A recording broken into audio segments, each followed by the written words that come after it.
కృష్ణార్పణం అని ఎందుకు అనాలి అంటే ఫలితం ఏమిటి? ఏదో ఒక కర్మ చేయకుండా ఏ ప్రాణి ఉండలేడు. మంచి పనులు చేస్తే కీర్తి ప్రతిష్టలు, స్వర్గ సుఖాలు, పుణ్య ఫలాలు వస్తాయి.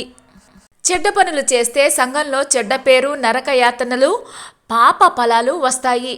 ఇలా పాపపుణ్యాలు చేస్తూ స్వర్గ నరకాలను అనుభవిస్తూ మరలా జన్మలు ఎత్తుతూ ఈ జనన మరణ సంసార చక్రంలో ఉండిపోవాల్సిందేనా, లేక మోక్షం పొందడం ఉందా అని మనం విచారించాలి.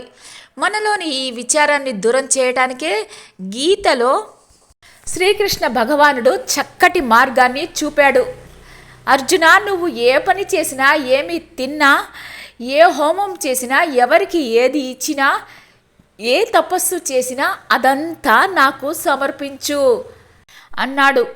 అయితే ఈ సలహా పాటిస్తే మనకి వచ్చే లాభం ఏమిటి? ఈ విధంగా చేయటం వల్ల 3 త్యాగాలు చేసినట్లు అవుతుంది. మొదటిది కర్తృత్వ త్యాగం. ఈ పని నేనే చేస్తున్నాను లేదా చేయిస్తున్నాను అనే అహంకారం వదలాలి. ఏ కర్మ అయినా భగవంతుడే చేయిస్తున్నాడు అని భావించాలి. ఏం చేసినా భగవత్ అర్పితంగా చేయాలి. ఇలా చేస్తే మనం పాపపు పనులు చేయటానికి జంకుతాము. కర్మసాక్షి అయిన భగవానుడిని తలుచుకుంటూ ఎల్లప్పుడూ సత్కార్యాలకు పూనుకుంటాము. రెండవది ఫలత్యాగం. ఏం చేసినా ఇది నా కర్తవ్యం అని మాత్రమే చేయాలి. అంతేకాని ఇది చేస్తే నాకు ఈ ఫలితం వస్తుంది అని కోరికతో చేయకూడదు. నేనేం చేసినా దాని ఫలం భగవానుడిదే, అన్నీ భగవత్ కైంకర్య రూపాలే అని నమ్మాలి.